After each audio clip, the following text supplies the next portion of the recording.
Bismillahirrahmanirrahim.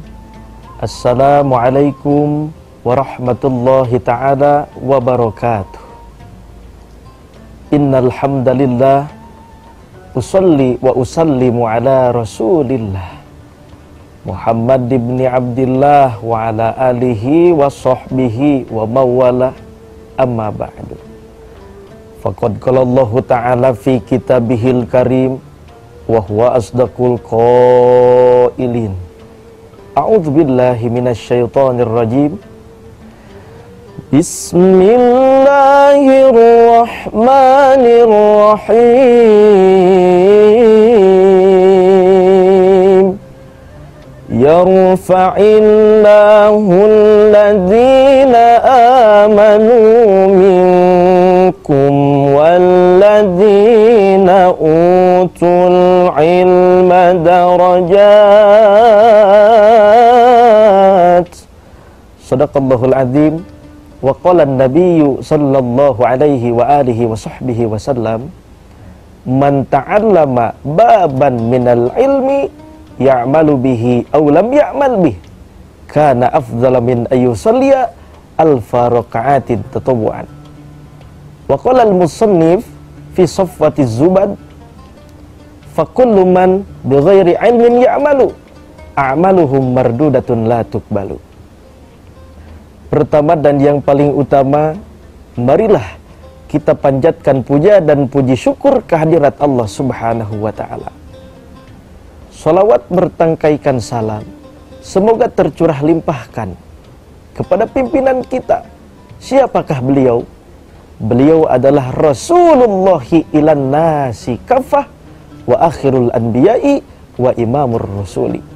Siapakah dia? Tiada lain dan tiada bukan, yakni Habibana wa nabiyyana wa maulana Muhammad sallallahu alaihi wasallam. Tak lupa kepada keluarganya, kepada sahabatnya, serta kepada kita semua selaku umatnya. Amin ya Allah ya Rabbal Alamin. Hadirin hadirat, pemirsa, Assalamualaikum Nusantara, TV One yang dirahmati oleh Allah Subhanahu wa ta'ala. Semua orang pasti akan membutuhkan dengan apa yang namanya itu ilmu. Kenapa? Karena seorang arsitek tidak akan bisa membangun gedung yang tinggi kalau bukan dengan ilmunya. Bapak Insinyur B.J. Habibie gak akan bisa merangkai sebuah pesawat kalau bukan dengan ilmunya. Mobil bisa jadi mobil karena dengan ilmunya. Motor bisa jadi motor karena dengan ilmunya. Tapi yang kali ini akan saya bahas bukan ilmu dunia, tapi ilmu yang dimana dengan ilmu ini ibadah kita bisa diterima oleh Allah Subhanahu wa ta'ala. Amin ya Allah ya Rabbal Alamin. Hadirin hadirat pemirsa, Assalamualaikum Nusantara TV One yang dirahmati oleh Allah Subhanahu wa ta'ala. Apalagi kita sebagai muslim dan muslimat oleh Nabi Muhammad sallallahu alaihi wasallam diwajibkan untuk mencari ilmu, bahkan fardu ain. Kita lihat di dalam hadis Nabi Muhammad sallallahu alaihi wasallam, talabul ilmi fariidatun ala kulli muslimin wa muslimatin. Yang artinya mencari ilmu itu wajib bagi muslim laki-laki dan muslim perempuan. Loh, kenapa? Karena kita diciptakan oleh Allah Subhanahu wa ta'ala tiada lain dan tiada bukan hanya untuk beribadah kepada Allah. Dan beribadah pun harus menggunakan ilmunya. Kalau ibadah kita gak mau sia-sia, ibadah kita diterima oleh Allah Subhanahu wa ta'ala. Sebagaimana yang telah dijelaskan oleh Allah di dalam Al-Quran. وَمَا خَلَقَتُ الْجِنَّ وَالْإِنسَ إِلَّا لِيَعْبُدُونَ. Yang artinya, tidaklah aku menciptakan jin dan manusia hanya untuk beribadah kepada Allah Subhanahu wa ta'ala semata. Dan jangan lupa, beribadah juga harus menggunakan ilmu. Karena kalau kita beribadah tanpa ilmu, maka ibadahnya tidak akan diterima oleh Allah Subhanahu wa ta'ala. Na'udzubillah, thumma na'udzubillahi min dzalik. Coba kita lihat di dalam kitab Zubad karangan Syekh Ibnu Ruslan, di situ dijelaskan, fakullu man bi ghairi ilmin ya'malu a'maluhu mardudatun latuk balu. Barang siapa yang beribadah tanpa ilmu, maka ibadahnya tidak akan diterima oleh Allah. Manusia, orang, jin, makhluk Allah beribadah kepada Allah tanpa ilmunya, maka ibadahnya akan sia-sia, ibadahnya tidak akan diterima oleh Allah Subhanahu wa taala. Na'udzubillah tsumma na'udzubillahi min dzalik. Hadirin hadirat pemirsa, Assalamualaikum Nusantara TV One yang dirahmati oleh Allah Subhanahu wa taala.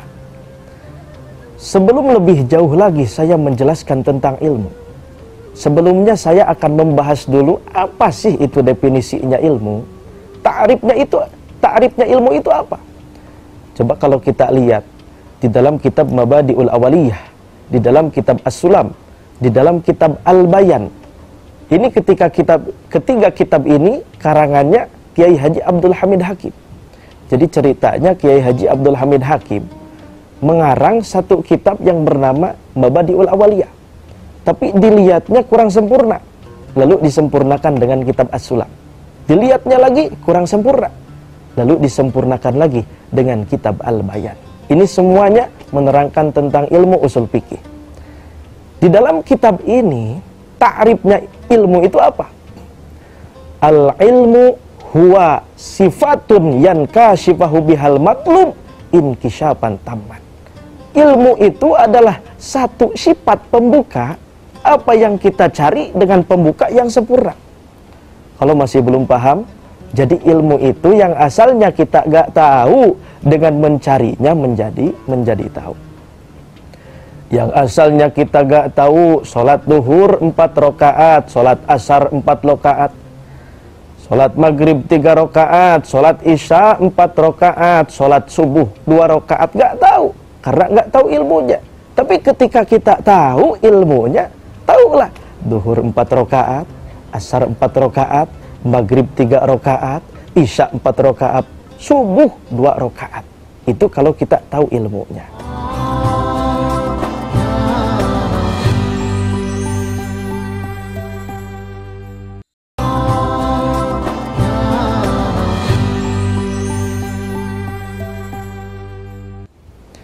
Jadi berbahagialah hadirin hadirat untuk orang-orang yang suka mencari ilmu. Karena kenapa? Di balik kita mempunyai ilmu, ibadah kita diterima oleh Allah Subhanahu wa taala. Tapi mencarinya juga besar pahalanya. Coba kita lihat di dalam kitab Tanqihul Qaul karangan Syekh Nawawi Al-Bantani, Bisyarhi Lubab Al-Hadis karangan Syekh Jalaluddin Asy-Syuyuti. Di situ dijelaskan, kata Nabi Muhammad sallallahu alaihi wa alihi wasallam, man ta'allama baban minal ilmi ya'malu bihi aw lam ya'mal bih kana afdhala min ayyusalliya alfa raka'atin tatabu'an. Yang artinya apa? Barang siapa yang mencari ilmu satu bab saja, sebentar saja, mau diamalkan gak apa-apa, mau gak diamalkan gak apa-apa, itu sama seperti sholat 1000 rakaat sholat sunat. Subhanallah. Kalau kita tanya, kalau saya tanya, pasti mending sholat 1000 rakaat atau mencari ilmu? Pasti bakal memilih mencari ilmu. Ini luar biasa. Mencari ilmu satu bab saja seperti sholat 1000 rakaat pahalanya. Alhamdulillah. Lalu kita lihat lagi di dalam kitab Lawa'dul Usfuriyah karangan Syekh Muhammad Al-Mashhuri. Ada hadis Nabi, kata Nabi seperti ini, man ta'allama baban minal ilmi yuntafa'u bihi fi akhiratihi wa dunyahu a'tahullahu lahu khairan min umrid dunya sab'ata alfi sanah siyama nahariha wa qiyama layaliha makbulan ghairu mardudin. Yang artinya apa? Orang-orang yang mencari ilmu satu bab saja, ini bedanya dengan yang tadi. Kalau yang tadi mau diamalin, gak diamalin gak apa-apa. Tapi kalau di hadis ini yuntafa'u bihi fi akhiratihi wa dunyahu, dimanfaatkan di dunia dan di akhiratnya, a'tahullah, maka Allah akan memberikan apa? Dengan ukuran dunia 7.000 tahun, di mana siangnya berpuasa terus, malamnya sholat tahajud terus. Subhanallah. Ini pahala mencari ilmu. Alhamdulillah. Maka hadirin hadirat rahimakumullah, Allah telah menjanjikan di dalam Al-Quran, kata Allah seperti ini. Bismillahirrahmanirrahim. Yarfa'illahu alladhina amanu minkum walladhina utul ilma darajat. Yang artinya apa? Allah akan mengangkatkan derajat-derajatnya orang yang beriman dan berilmu beberapa derajat di antara kalian. Alhamdulillah. Dan kalau kita lihat lagi di dalam kitab Alfiyah Makudi, di situ dijelaskan, al-ilmu zainun lil fata yukrimuhu haitsu ata man lam yakun ya'rifuhu fahakuhu ayya'lama. Yang artinya apa? Al-ilmu zainun lil fata. Ilmu itu menghiasi kepada manusia, ilmu itu menghiasi kepada pemuda. Yukrimuhu haitsu ata, akan dimuliakan di mana saja berada itu orang, kalau orangnya berilmu. Luar biasa. Hadirin hadirat, di balik kita mempunyai ilmu itu bisa menjadi wasilah ibadah kita diterima oleh Allah Subhanahu wa ta'ala.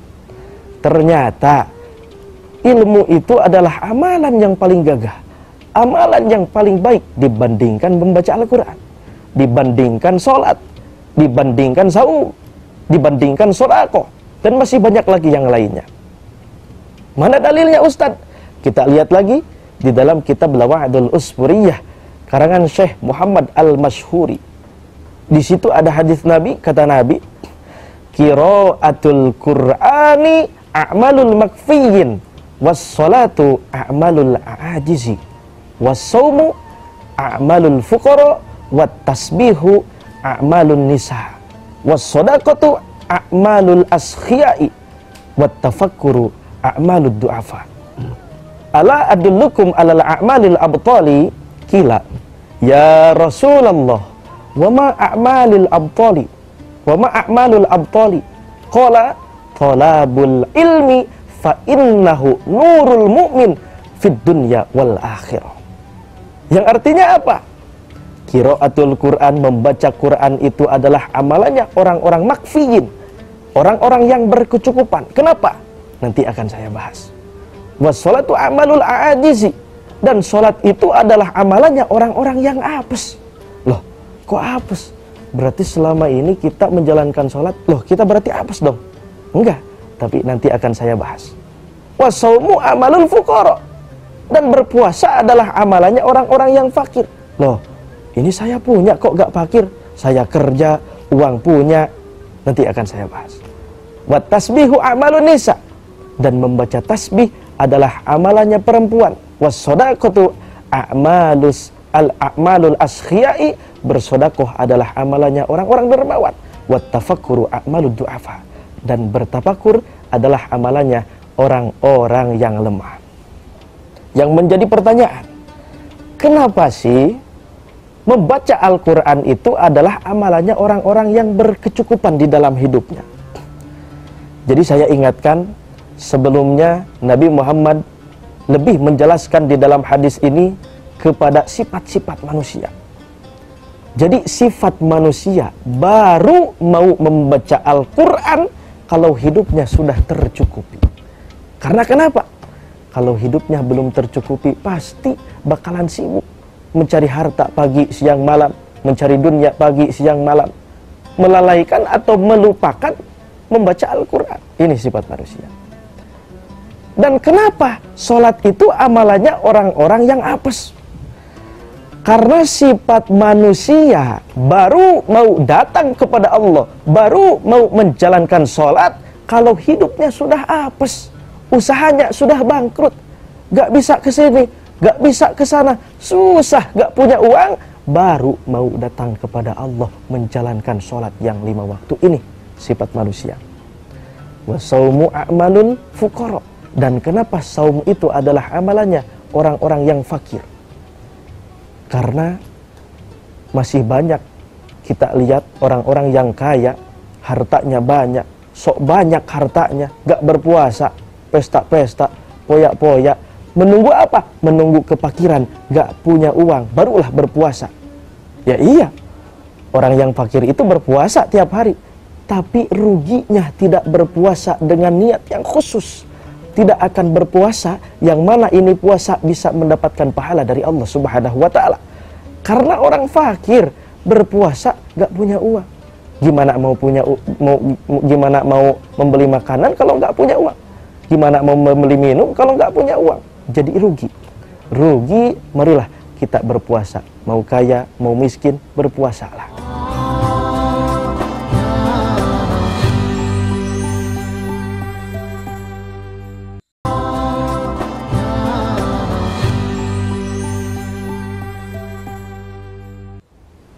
Jangan menunggu kefakiran baru kita berpuasa.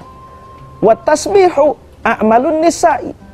Dan kenapa membaca tasbih itu adalah amalannya perempuan? Karena sifat manusia baru mau membaca tasbih, baru mau membaca tahmid, baru mau membaca tahlil kepada Allah Subhanahu wa ta'ala kalau hatinya sudah diibaratkan seperti sifat manusia, sifat perempuan yang lemah dan lembut. Kalau ini hati masih keras, jauh kita membaca tasbih kepada Allah, jauh kita membaca tahmid dan tahlil kepada Allah Subhanahu wa ta'ala, maka menunggulah hatinya supaya lemah lembut seperti sifat perempuan, maka baru mau membaca tasbih kepada Allah. Ini sifat manusia. Dan kenapa bersedekah adalah amalannya orang-orang askhia atau orang-orang yang dermawan? Karena kita gak bisa sebut orang yang dermawan itu adalah orang yang kaya, rumahnya banyak, hartanya banyak, terus mobilnya banyak. Gak bisa. Karena orang yang dermawan itu adalah orang yang mempunyai harta lalu diberikan atau disodakohkan untuk orang yang lebih membutuhkan darinya. Mau orang kaya, mau orang berkecukupan, mau orang miskin, bisa disebut orang yang dermawan. Nah yang terakhir, kenapa? Kenapa bertafakur adalah amalannya orang-orang yang lemah, orang-orang yang dhaif? Karena yang namanya sifat manusia baru mau bertafakur kalau kita sudah dikasih kesusahan oleh Allah, kita dikasih sakit sama Allah. Kalau badan kita masih bugar, badan kita masih sehat, pasti jauh kita bertafakur kepada Allah, kepada ciptaannya Allah. Dikasihlah kita sakit sama Allah, baru mau, ini sifatnya manusia, baru mau membaca atau bertafakur kepada Allah Subhanahu wa ta'ala. Maka kata Nabi, ala adallukum alal a'malil abtali. Apakah perlu saya tunjukkan amalan yang paling gagah, amalan yang paling hebat, amalan yang paling unggul? Kata sahabat, wa ma a'malul abtali. Kata sahabat, ya Rasulullah, apa itu amalan yang paling unggul? Kata Nabi, talabul ilmi fa innahu nurul mu'min fid dunya wal akhirah. Yang artinya amalan yang paling gagah itu, kata Nabi, yakni mencari ilmu. Karena ilmu itu adalah nurul mu'min, cahayanya orang yang beriman di dunia dan di akhirat. Karena kenapa? Karena hadirin pemirsa Assalamualaikum Nusantara TV One yang dirahmati oleh Allah, kita gak akan bisa membaca Al-Quran kalau bukan dengan ilmunya. Sebelum kita bisa membaca Al-Quran, kita harus tahu dulu gimana caranya membaca Iqra. Sebelum kita bisa baca Iqra, pasti kita harus tahu dulu huruf-huruf hijaiyah. Yang mana? Alif, ba, ta, tha, jim, ha, kho, dan seterusnya sampai ya. Kita gak akan tahu itu semua kalau kita gak mencari ilmunya. Dan kita gak akan bisa sholat kalau gak tahu ilmunya. Gimana caranya sholat? Apa sih syarat sahnya sholat? Gak akan tahu kalau bukan dengan ilmunya. Jangankan sholat, sebelum sholat aja ada yang dinamakannya wudu. Nah, wudu itu harus dengan ilmunya. Seperti kita lihat di dalam kitab Ghunyah karangan Syekh Abdul Qadir Al-Jailani qaddasallahu sirruhu nurani, kata Nabi Muhammad SAW, la sholata liman la wudu'a lahu wala wudu'a liman lam yadhkurismallah ta'ala alaih. Yang artinya tidak disebut sholat untuk orang yang sebelum sholatnya tidak wudu dulu. Dan tidak disebut wudu untuk orang yang sebelum wudunya tidak mengucapkan Bismillahirrahmanirrahim. Itu ilmunya. Kalau sebelum wudu kita gak ngucapin Bismillah, berarti kita gak wudu. Langsung kita sholat aja. Kalau kita sholat tanpa wudu, berarti sholat kita sia-sia. Sholat kita tidak akan diterima oleh Allah Subhanahu wa Ta'ala. Karena kenapa? Karena syarat sahnya sholat adalah terbebas dari najis dan hadas. Itu ilmunya. Jadi kita gak akan tahu, jangankan wudu lah, sebelum wudu aja ada yang dinamakannya, sebentar saya kasih contoh dulu.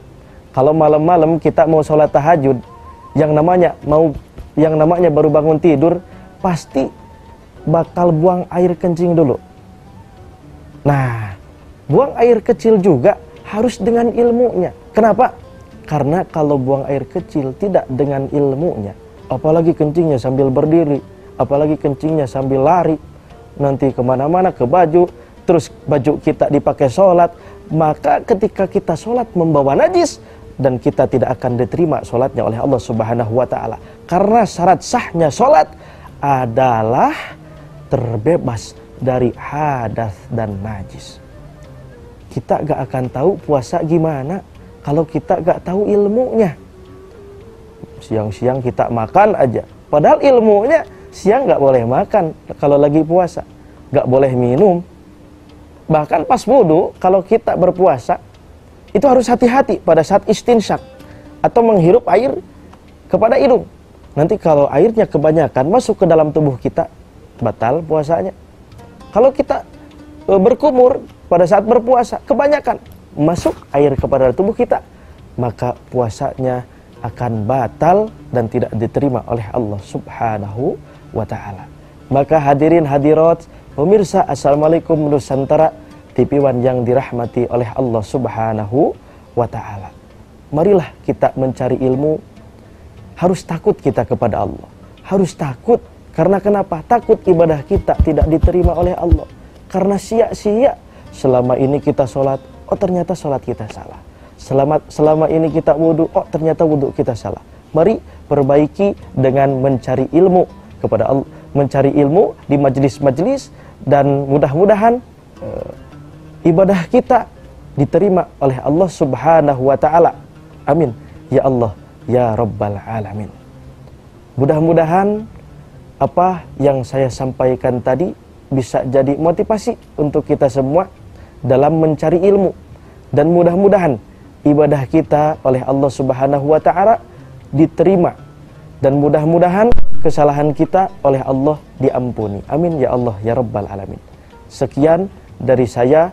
Mudah-mudahan ada manfaatnya khusus bagi saya, umumnya bagi kita semua pemirsa Assalamualaikum Nusantara TV One yang berbahagia. Amin ya Allah ya Rabbal Alamin. Wabillahi taufiq wal hidayah. Wassalamualaikum warahmatullahi taala wabarakatuh.